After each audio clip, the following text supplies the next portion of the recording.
Hello and welcome to Retro Bikes Dublin. Today we're looking at a Honda XR400. So this slight step down from the XR650L or R.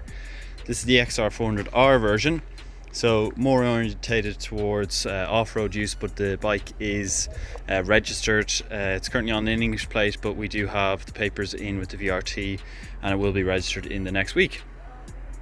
So condition wise, the bike is in actually very good nick. Original front mudguard, good condition, slight little mark there which actually probably would rub out. Other than that, front gaiters are good. Front tyres predominantly more for off-road use, we would say. You could easily get an on-road tyre or on-road wheel as well to go with it. Spokes and the alloy are in good condition. Nice Showa front forks. Bash plate is present as well, with no real major bangs or buffs to it underneath. Same with the chassis underneath here, which you see a lot of the times. There is some scuffing but nothing too major. Boot scuffing on the right and left hand side of the Honda casings, but that's fairly typical for people that are riding these in off-road dirt boots. Kickstart is in good condition. The heat shield for the exhaust is present, which is rare as well. It's got the plastic tank on it as well, which is what people want, and the XR stickering. Front end on the instrument clusters here is all good. We fitted an ignition to it as well, and it only has 19,000 kilometers on the clock. Two mirrors have been fitted as well for more on-road use too. Nice Honda original exhaust. Rear tyre again is more off-road use than it is on-road. Rear disc is in good condition as well, and a brand new chain and sprocket on the rear in red to match the bike, as you can see. Side stand present, left hand side chain guard as well is present around the front sprocket, and blacks on the seat. You have some slight scuffing on the left hand side plastic here, but on the rear is all good as well. Seat is in good condition, some very minor little punctures in it on the left and right hand side, as you can see, but nothing too major. And not on the main top part of the seat, where you do see those little scuffs do get worse. Sorry for the wind. Left hand side of the tank end as well is in really nice condition with the sticker overs, the plastic. You do have the hand guards as well, which are an aftermarket add-on. Front of the exhaust then is good condition as well, some minor surface rusting but nothing too major. All in all, the bike is in really nice nick, and a lot of these bikes are kind of used as farm bikes and get ruined, but this one is in what I would call a very good condition. Rear brake light is aftermarket too, but is working as well.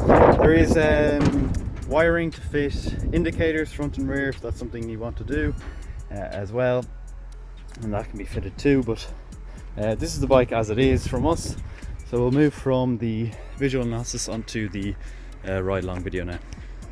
Okay, we're on to the XR400 ride along video, and the first thing we're going to do is going to tell you how to start the bike.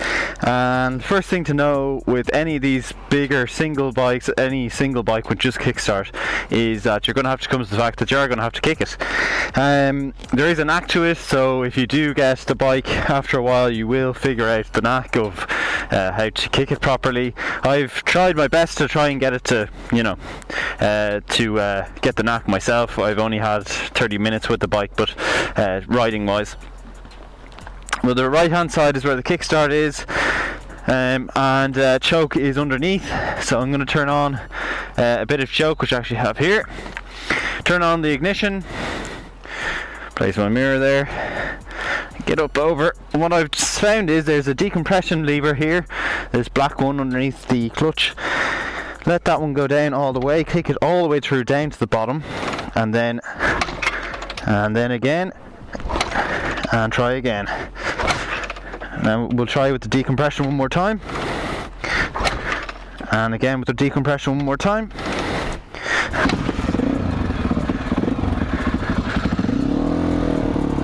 Keep the revs up, and that's how you get it. But that's, you're going to have to get the knack. I mean, it took me 3 or 4 kicks there, proper kicks. Obviously I was doing decompression, but there's the horn, and away we go. So any of these big thumpers that we've got in have always been extremely desirable. XR650Ls we've had in, or even the KLRs 650s from Kawasaki and so on, have always been super sought after, and they're sought after for a reason, because they're just not making them anymore.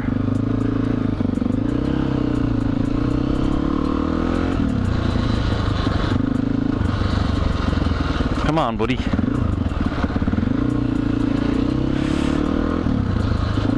Yeah, but they're just not making them anymore, and they're super light, and they've got great torque from the low revs.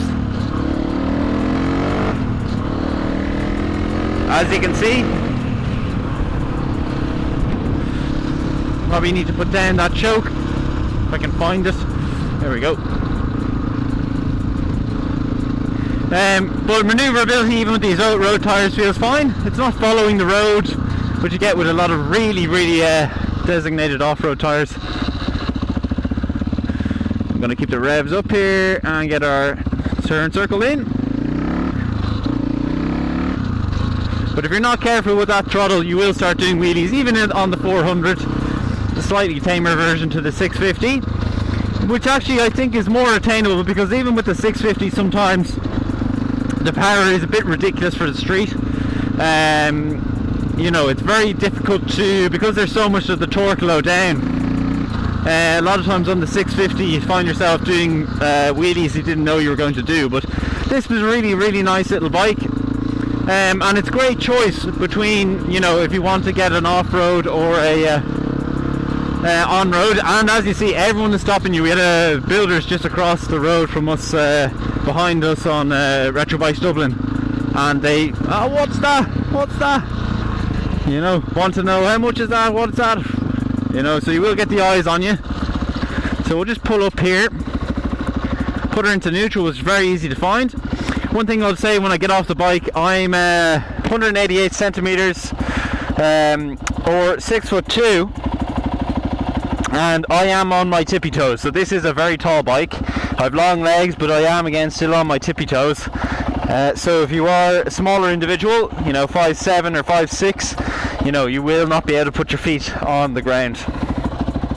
You'll hear that nice exhaust ticking over really well, which is hard to find in these bikes, to get them running perfect, or have them running perfectly. A lot of people kind of them, as I've said, treat them quite poorly, and they run into disarray and stuff starts happening to them badly. But you can see inside of the engine, it's really good condition. I'm just going to get the picture now for the thumbnail.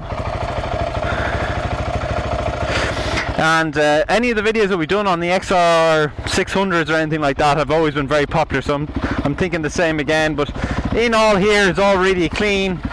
You know, to have the heat shield and stuff like that is rare, certainly in Ireland. Usually I would do the electrics here. I've already showed you the horn. I can show you the lights, I guess, and the rear brake light working. So there's the front light and the rear light, and then the best way to show you the brakes is probably just to do this. You can see them coming on there as well. So all the lights are working on the bike, all the electrics and so on are working. So that's been it for the XR400. Really rare bike, very desirable, and for the money we have it up at, a very well priced for what it is. So that's really been it. Only 19,000 kilometers on the bike, remember that. So if you have liked the video, please do leave it a like. Also comment down below what you think, your feelings on the XR400R. As well as that, if you haven't subscribed, it would be greatly appreciated if you could subscribe. And if you do want to reach out to us on our socials, they are at Retro Bikes Dublin for Instagram and Facebook, and our official website is www.retrobikesdublin.com. Thanks for watching.